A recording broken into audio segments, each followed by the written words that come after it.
Hi అండి, నేనైతే ఇవాళ చాలా సింపుల్గా టమాటా పచ్చడి చేస్తున్నాను.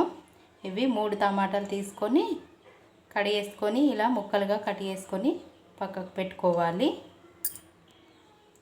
అలాగే 10 పచ్చిమిర్చి, ఒక 4-5 వెల్లుల్లి రెబ్బలు కూడా పక్కకు పెట్టుకోవాలి.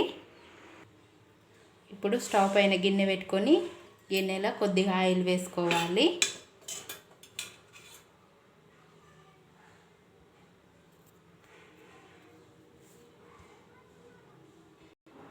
ఇప్పుడు ఆయిల్ వేడైందండి.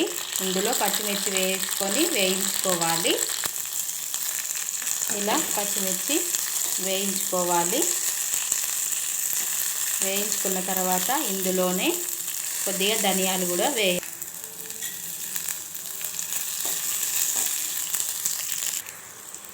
అలాగే జీలకర్ర కూడా వేసుకొని ఇందులోనే వెల్లుల్లి రెబ్బలు కూడా వేసేయాలి. వీటిని మంచిగా వేయించుకోవాలి.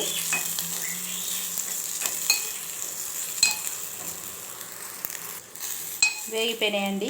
వీటిని పక్కకు తీసేసుకోవాలి.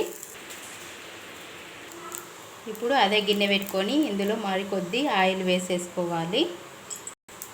ఇప్పుడు ఇందులో టమాటాలు వేయించుకోవాలి.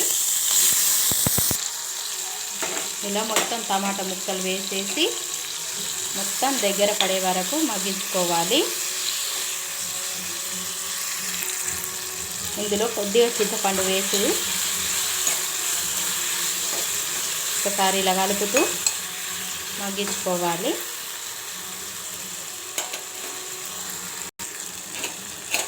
అయిపోయినాయండి, మొత్తం మగ్గిపోయినాయి. పొట్టు అన్నది ఇలా ఊడిపోతున్నది. అంతే. ఇవి చల్లార్చుకొని మిక్సీ గిన్నెలో వేసేసుకుందాం. చల్లారిపోయాక మిక్సీ గిన్నెలు వేసేసుకొని సాల్ట్ వేసేసుకొని మిక్సీ పట్టేసుకోవడమే. ఇలా మిక్సీ పట్టేసుకోవాలి. ఇప్పుడు దీన్ని తాలింపు పెట్టేసుకుందాము.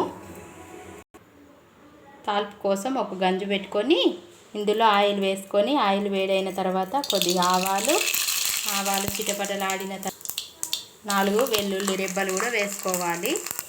ఇప్పుడు కరివేపాకు వేసుకుందాం. ఇప్పుడు ఇందులోని ఈ పచ్చడి వేసేసుకోవాలి. అయిపోయిందండి ఈ పచ్చడి. ఇది వేడి అన్నంలోకి, అలాగే దోశలోకి, ఇడ్లీలోకి చాలా బాగుంటుంది. మీకు కూడా నచ్చితే మీరు కూడా ఒకసారి ఇలా పచ్చడి చేసుకోండి. అలాగే మా వీడియోలు నచ్చితే లైకులు కొట్టండి. మా ఛానల్ సబ్స్క్రైబ్ చేసుకోండి. సరే, బాయ్.